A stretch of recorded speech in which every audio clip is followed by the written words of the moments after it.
मागे आमच्या बरोबर लक्ष्मी ऑर्गॅनिक कंपनी आहे, जिथं पिपास हा विनाश करणारा घातक द्रव्य तयार होतोय. आणि जी फॅक्टरी इथं आहे ती ऑलरेडी काम करते 1 वर्ष, म्हणजे इथं ह्याचं उत्पादन चालू आहे.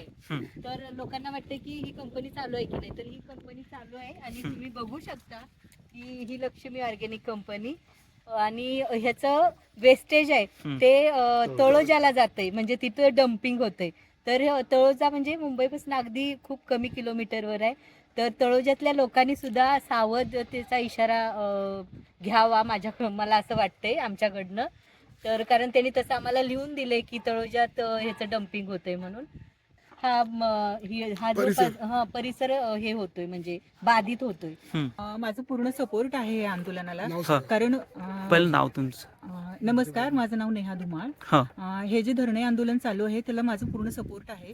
कारण जे केमिकल बनत आहे इथे, त्याला जर बाहेरच्या देशांनी सगळ्यांनी बॅन केलेलं असताना आपल्या देशात का हे आपण चालू करायचं? म्हणजे तुम्हाला पूर्ण कोकणातल्या लोकांना मारून टाकायचं आहे का? पूर्ण म्हणजे मानवजात संपवून तुम्हाला राज्य करायचं आहे का याच्यावरती? म्हणजे किती आम्ही तर मरणारच आहोत ह्याच्यामध्ये. पुढे आमच्या पुढच्या पिढीला सुद्धा त्याचा किती परिणाम होणार आहे? इतके घातक सगळे परिणाम माहीत असताना अशी कंपनी आपल्या कोकणातच यायला पाहिजे, हा अट्टहास कशासाठी? संगीता लोटे. मला तर रडायलाच यायला लागले. म्हणजे ही छोटी मुलं, पुढची पिढी येणारी आम्हाला काय प्रश्न विचारेल की तुम्ही हे सगळं चालू असताना झोपला होतात का, म्हणजे नाही का. आणि आम्हाला लाज वाटते की आम्ही झोपलोय अजूनपर्यंत, म्हणजे आम्ही अजूनपर्यंत गुलामी सोडलीच नाहीये असं पण मला वाटतंय. आणि ही लक्ष्मी ऑर्गॅनिक, खरं तर लक्ष्मी म्हणजे आपण देवी रूप मानतो, आणि ऑर्गॅनिक म्हणजे निसर्गात तयार झालेल्या गोष्टी. तर ही कंपनीचं नाव सुद्धा किती उपहासात्मक आहे की लक्ष्मी ऑर्गॅनिक. आणि जिथं विष तयार होते, जे की सगळ्या पुढच्या पिढीला विनाशाकडे घेऊन जाणार आहे. पुढची पिढी नासणार आहे अक्षरशः. आणि किती वेगवेगळे आजार होणार आहेत. आणि कोकण इतका सुंदर, आणि म्हणून आम्ही इथं राहतोय निसर्गात. आम्ही समजतोय की आम्ही निसर्गात, देवानं आम्हाला किती चांगल्या ठिकाणी जन्म दिलाय. तिथं आम्ही आम्हाला इथं एवढ्या चांगल्या ठिकाणी राहायला मिळालंय. आणि त्याच कोकणात एवढ्या केमिकल फॅक्टऱ्या, इथं लोट्यात जवळजवळ खूप केमिकल फॅक्टऱ्या निर्माण केलेत. तर हे खरंच खूप चुकीचं आहे. तर हे खरं तर पर्यावरणासाठी खूप म्हणजे निसर्गासाठी खूप कोकण चांगलं आहे. तर इथं असे प्रकल्प आणले पाहिजेत की जे पर्यावरणाला वाचवतील, लोकांना रोजगार पण मिळेल, आणि हा सुंदर कोकण असा समृद्ध राहील. तर मला वाटतं की ही कंपनी लवकरच बंद व्हावी, आणि ह्या आंदोलनाला माझा पूर्ण सपोर्ट आहे. आता मला ऍक्च्युली आज 10 दिवस झाला तो रील व्हायरल होतोय की असं अशी एक कंपनी आपल्या इथं आली आहे. तेव्हापासून मला ते सगळं म्हणजे ऐकूनच मला वाटत होतं की काहीतरी आपण ह्याच्यासाठी करायला हवं. बरोबर. आणि काल माझी मैत्रीण संगीता हिने जेव्हा मला सांगितलं की ऑलरेडी तिथं 1-2 जण बसलेली आहेत आज 20 तारखेपासून ह्याच्यावरती उपोषणावरती, बरोबर, तेव्हा हिला मी म्हटलं की नाही, आपण जाऊया, आपण तिथं जाऊन त्यांना आपण असं दाखवूया की आमचा सहभाग आहे तुम्हाला. बरोबर. कारण की हे खूपच विषाणक हे आहे, जे आहे ते पिपास म्हणून जे बनतंय इथे. तर मला असं वाटतं की सगळ्यांनी, चिपळूणच्या सर्व जणांनी ह्याला सपोर्ट करावा. आम्ही विचार करतोय की ह्याच्यावरती आम्ही एक मोठी रॅली काढणार आहोत. आणि प्लीज चिपळूणकरांनो, सगळ्यांनी ह्या रॅलीला सपोर्ट करा. आपल्या भावी मुलांच्या आयुष्यासाठी आपण ह्याला सपोर्ट करणं खूप गरजेचं आहे. आणि हा प्लांट इथं बंद पाडणं खूप आवश्यक आहे. नीलम वाडकर. म्हणजे ऑफकोर्स बंद तर पडायलाच हवी. आणि मी सपोर्ट यासाठी करायला आले की माझी पुढची पिढी आमची जी आहे त्यांच्या लाईफ सिक्युअर साठी मी यांना सपोर्ट करण्यासाठी आले. आंबरे सर बसले तिथे 20 दिवसापासून.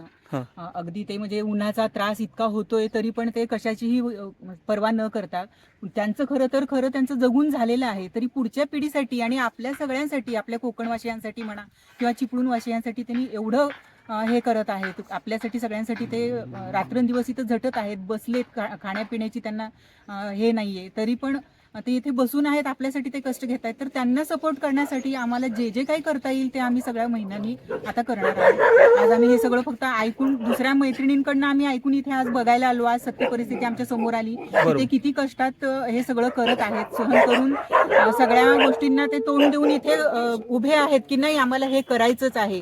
आज ही कंपनी बंद व्हायलाच पाहिजे. हे जे विष इथे कालवलं चाललंय आपल्या कोकणामध्ये, हे बंद झालं पाहिजे. यासाठी हे जे आंदोलन करतायत त्याला आम्ही सपोर्ट करू.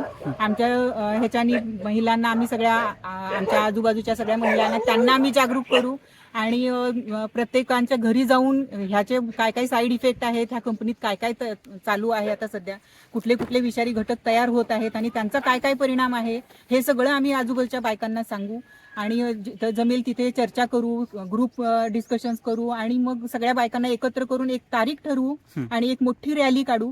अशी रॅली काढू की ह्या कोकणात आधी कधी झाली नाही नसेल, इतकी मोठी रॅली काढू आणि ही दुसऱ्या दिवशी बंदच झाली पाहिजे कंपनी. त्याचा त्यांनी सरकारने विचार करायलाच पाहिजे. इतकं मोठं आम्ही काहीतरी करू. आपल्याला काय वाटतं की शिवाजी जन्माला यायला पाहिजे पण दुसऱ्याच्या घरात. बरोबर है ना? बरोबर. म्हणजे हे बसलेत दोघं, अशोक जाधव सर आणि आमरे सर.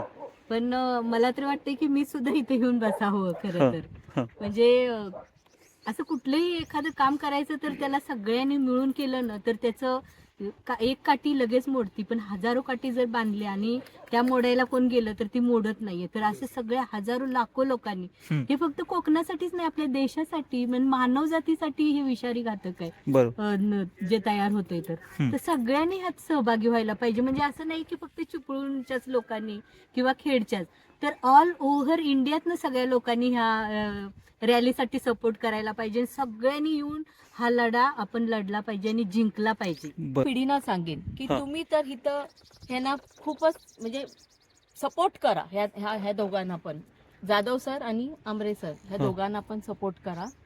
सगळ्या जेनझीने खरं येऊन इथं आता बसायला हवं. ही वेळ आलेली आहे, कारण की ही जी भावी पिढी आहे आपली तेच काहीतरी ह्याचं घडवू शकते ह्याच्यातून. आम्ही सहभागी करून घ्यायचा प्रयत्न करणार आहोत की त्यांनीही यावं, म्हणजे त्यांनाही कळावं काय चाललंय ते, आणि ते होतील असं मला वाटतं, येतीलच.